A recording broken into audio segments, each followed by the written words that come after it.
வேலையை பார்த்தீங்களா? இந்திரா கொடுங்க போடுறேன். பகல் ஃபுல்லாக வெளியில் வரவே இல்லைங்க. முச்சம் ஆய போத்த கூட வெளியே வரலங்க இவன். 11 மணி இப்போ போய் எல்லாம் பட்டாசு அடிக்கிற சத்தெல்லாம் நின்னதுக்கப்புறம் வெளியில் வந்து சாப்பிட்டு முச்சா போயிட்டு ஆய போயிட்டு வந்து ஒரே ஆட்டம். இப்போ அக்காயா கடிச்சிங்கிறவன் போட அந்தியா இவ்வளோ நேரம் இந்த ஆக்டிவ் எங்கே போச்சு? அப்படியே கடவுளோட ஒதுரிக்கணும், அப்படியே படுத்துட்டான் கட்லடியில். இப்போ பாரு அவன் அக்கா சண்டை வாங்க பார்த்தீங்களா? ஊரே அமைதியாகிடுச்சு. பட்டா சத்தம் எதுவும் கேட்கல. படுசாமி சேட்டை பார்த்தீங்களா? சேட்டை ஆரம்பிச்சிட்டான். இவ்வளோ நேரம் இருக்கிற இடம் தெரியாமல் இருந்தான். பட்டா சத்தெல்லாம் அடங்கி போனோம்னா வந்து சண்டை வாங்கணும் அவன் அக்காவை தூங்குறவங்கள. புட்டா பார்த்தீங்களா பார்த்தீங்களா எவ்வளோ கொழு பார்த்தீங்களா? எப்படியும் உன் அப்பா தான் சண்டை வாங்க அப்படி உன் அக்கா சண்டை வாங்கிக்கிற பண்ணி. படு அம்தியா படு சாமி. காலைல அம்மா எந்திரிக்கணும்.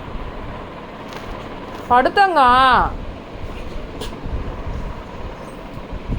பாவமாக போச்சுங்க காலையிலேருந்து. எப்படி குழந்தை என்னடா ரூம் விட்டு வெளியில் வரவே இல்லையே, முச்சா கூட அடைக்கணும் உட்காந்துக்கிறானேன்னு கவலைப்பட்டுட்டு இருந்தேன். இப்போ வந்து எல்லாம் வெளியில் நான் ஊர் அடங்கிச்சு பார்த்தீங்களா? 11 மணிக்கு மேலே எந்த வெடி சத்தமும் கேட்கல. வெளியில் போய் நல்லா ஃப்ரீயாக போயிட்டு சாப்பிட்டு வந்து உட்காந்து ஆடினுக்கிறான். எங்களை தூங்கூடம் பண்ணுவாங்களாம்.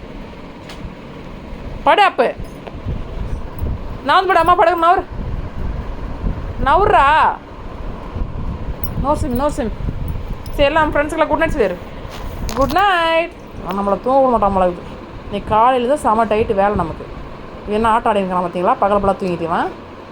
நம்ம தூங்குற நேரத்துக்கு நீ தூங்கணும்ல பகல் ஃபுல்லாக. உன்னை யாரும் டிஸ்டர்ப் பண்ணாங்களா? நீ தூக்கம் வரலாம். எந்த வெளியே போ, ஹாலுக்கு போயந்திரி. அம்மா தூங்குற எழுந்துச்சி போ. நீ ஹாலுக்கு போயந்திரி. எழு, மம்மிக்கு தூக்கம் வருது போ. எழுப்பா இப்போ எழுந்து ஹாலுக்கு போ. மம்மிக்கு தூக்கம் வருது போ. எழுந்துச்சி போ. எழு தம்பி எந்திரி. இடமே இல்லைங்க. எங்கேங்க நான் படுக்கிறது? இங்கே பாருங்க.